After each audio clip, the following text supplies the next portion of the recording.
His name, Byron Beede. If you listen closely, you can hear some of his thoughts. Player retention, Battlepass, meta weapons with a paywall, purchase extra tiers. This map is way too big. Put all the objectives in the middle. Well, just by listening to his thoughts there, you might have guessed that Byron Beede has something to do with Call of Duty. Well, look at you go, genius. According to ChatGPT, from about 2002 to April 2021, Byron Beede held various positions over nearly 2 decades, leading significant franchises, most notably Call of Duty Modern Warfare 2, Modern Warfare 3. He also had important roles in the release of Call of Duty Modern Warfare 2019, and my least favorite of them all, Call of Duty Warzone. Now, why the hell am I talking about this guy right now? This is supposed to be a Battlefield video.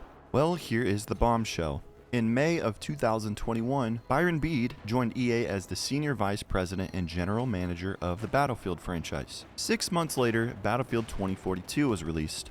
And if you remember, 2042 was the first Battlefield title to abandon the Premium Pass sales model and adopt the Battle Pass system, just like Call of Duty. Now, I didn't even know this guy's name. I'd never heard of him actually until I started doing research on this video. But here in a second, we're going to be comparing Modern Warfare 3, Black Ops 6's Battle Pass system, and Battlefield 6. And you'll quickly begin to understand that maybe this guy had a lot more impact on the Battlefield franchise than any of us realized. And side note, these 4 guys that were largely responsible for the development of Battlefield over time, and who did major work on some of the better titles of the past, including Bad Company 2 all the way up to Battlefield 4, and Battlefield 1, they did start their own game development studio called TTK Games, and they are developing a shooter. We just don't know much about it yet. But if you check out their website, their whole philosophy has me pretty optimistic for what they might put out in the future. But back to my point. You can think whatever you would like about Battlefield 6. You can like it, you can dislike it, I don't care how long you've been playing Battlefield. I'm not telling you you're stupid or something, but I'm just here to point out some pretty obvious similarities in the direction of Battlefield compared to Call of Duty, and some things that concern me because they're so similar to what happened to Call of Duty right before it became hot garbage. So to start off, let's talk about Battle Passes. Now, I don't really have a huge issue with Battle Passes. I rarely buy them unless there's something in them that I really want for some reason. And I do wish that Battlefield would bring back the Premium Pass system, because I feel like it's more of an incentive for them to design good maps that people want to purchase. But even if there was still a Premium Pass, I wouldn't really care if there's some sort of Battle Pass system. What really concerns me about this is that we are already seeing weapon unlocks in the Battle Pass. And I'm not talking about the blueprints that are basically just, a series of attachments with the skin for the gun. I'm talking about actual weapon unlocks. And once again, I don't really have that big of a problem with that. They're unlockable through the free version of the Battle Pass, so why am I complaining? Well, if you will think back with me to a certain time in Warzone history, Warzone was extremely fun and felt relatively balanced, but something changed when a certain gun entered the Battle Pass called the Grau. The Grau was where it all started. Now, if you don't remember, the Grau was basically an OP laser. Everybody wanted that gun. Everybody was using it if they had it, and everybody was trying to figure out the meta attachments to use on it to make it even more OP.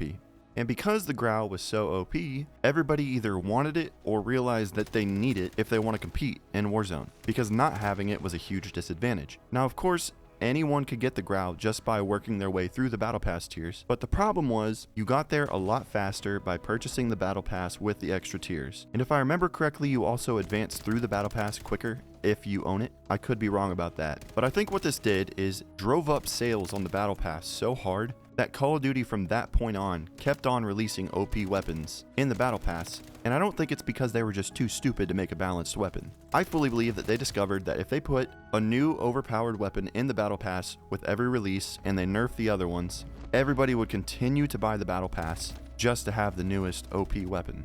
My last remembrance of this was a certain blueprint of the STG-44, which not only had 0 recoil, but also did a lot more damage per shot than just about any other full auto weapon. So my dumbass bought the Battle Pass, unlocked the STG-44 quicker, and then about a month later they nerfed it, and I felt a little betrayed. Now, considering Byron Beede here is a former head exec at Activision, largely responsible for Call of Duty, this addition of unlocking weapons through the Battle Pass in Battlefield has me pretty worried that he's going to try to pull the same stunt in Battlefield, which will in turn throw off the entire ecosystem and start making the game go towards this toxic, constant chasing of the meta weapons that Call of Duty has become. So I can't help but see this as the first early warning sign of a stronger codification, as we call it, that might be coming in the future. But enough about the Battle Pass. Because to be honest, I feel like the codification started taking effect before we saw weapon unlocks in the Battle Pass. And I think the first obvious sign is whenever you first launch the game, just looking at the UI. You can tell right off the bat that the entire layout of the mode selection screen, how you switch between Battle Pass and multiplayer and campaign, just the entire UI is obviously copying what Call of Duty does. And it's not really that important as long as you get into a match. But as someone that has loved Battlefield for 10 plus years, I can't help but notice that departure from the old sleek and simple UI that we used to have that also included a server browser. There's not much else to be said about the UI. It's also bled into the attachment system and how glaringly obvious it is that they copied that from Call of Duty as well. But I don't know, this could just come down to personal preference. I miss when it was just a little list of attachments. You scroll through them and you see how it affects your weapon handling and accuracy and precision and stuff. But I personally liked it the old way. It was one of the ways that Battlefield was different from Call of Duty. Another quick thing they copied is whenever you start a match, everybody's standing around looking at each other, checking their weapon and stuff, which is kind of cool in the Call of Duty setting. I kind of liked it when they did that. But in Battlefield, I kind of miss those moments where, the entire team spawns in the base, and you have like all 30 guys kind of waiting for the time to run out so that they could book it out of the base. Another thing that doesn't really affect gameplay, but has separated itself from Battlefield's old identity. In overall gameplay, there's so much that probably goes into animations and the way the game feels and stuff, but I'll probably just put some clips here. Modern Warfare 3, Battlefield 6, and Battlefield 4, and you could just tell me in the comments which one does Battlefield 6 feel more like, the Call of Duty game or the Battlefield game.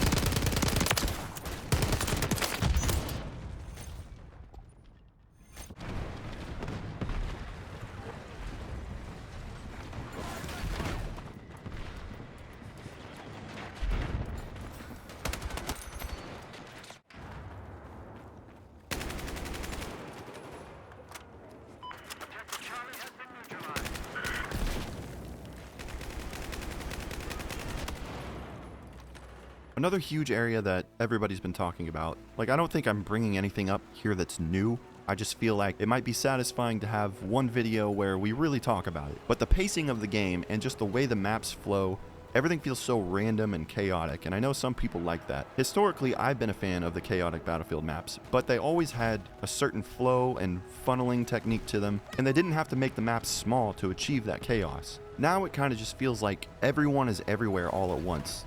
I think that's a movie title. And you're constantly getting shot in the back. You're probably going to die 50% of the time when you're reloading. And I just don't feel that sense of understanding the flow of the match that I used to be able to feel. It seems like the game is leaning more into that chaotic, guns blazing, never a moment to breathe type gameplay that you get in Call of Duty.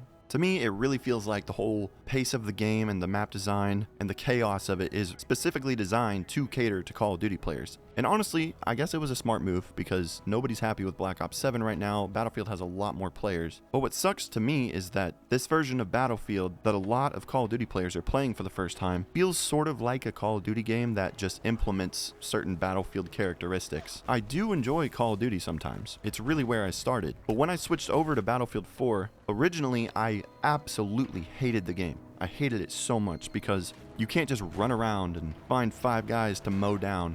If you run into more than 2 people at once, you're probably gonna die. You can't full auto people at long range. You have to burst fire. You have to control your bullet spread. But what really got me hooked is just how expansive the maps were and how I felt like each objective was almost its own small match within this larger match. And I could go into more about what I love about Battlefield, but my main point is Battlefield requires a lot more patience than Call of Duty does.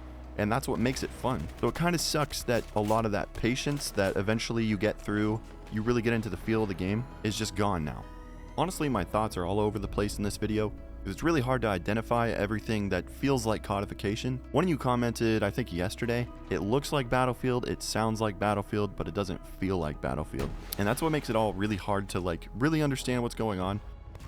Oh! I didn't expect to hit a clip. I'm just recording for the video. But when I heard about this Byron Beede guy and I realized he's a former head Activision exec that worked on Call of Duty, and now he's in charge of the Battlefield franchise. Everything just made sense all at once. And the fact that he came in 6 months before the worst release in Battlefield history just further confirmed that this guy probably has a lot more to do with the similarities between Battlefield and Call of Duty now. There's probably a million other things that I can mention, but overall my main point is just that it seems like gunplay, animations, the UI, the pacing of the game, it all seems to be floating in the Call of Duty direction, and it's just a huge bummer, honestly. I can't do anything about it. I guess I could make a YouTube video complaining about it. That's a great idea. But I don't think this video needs to be crazy long. I just wanted to bring it up, and I feel like the comment section will be very interesting on this one. Probably very controversial. Be nice to each other down there. So please fill up the comments, and maybe there's other details I didn't think to mention that are also showing warning signs of codification, and I'd be curious to hear those from you. Battlefield has had widely different titles over the course of history, and there's been a lot of rough launches along the way. But up until 2042, the end product was actually really good. Even with Battlefield 5. Battlefield 5 is a great game now. It just needs more content because it was cut off a little too soon. But before I get off on like a million rabbit trails and just start ranting about stuff, do you think I am crazy, or is it pretty obvious that this Call of Duty executive that is now the head of Battlefield is employing the same tactics used at his previous job to treat us all like lab rats and just get us addicted and make us pay for more content and battle passes just so we can have the next meta weapon? I'm really hoping that never happens to this game and that it just continues to improve. But at the end of the day, it is EA, and the faith level is pretty low for me at this point, and I think justifiably so. But alright guys, I'm gonna get out of here. I will see you guys in the next video.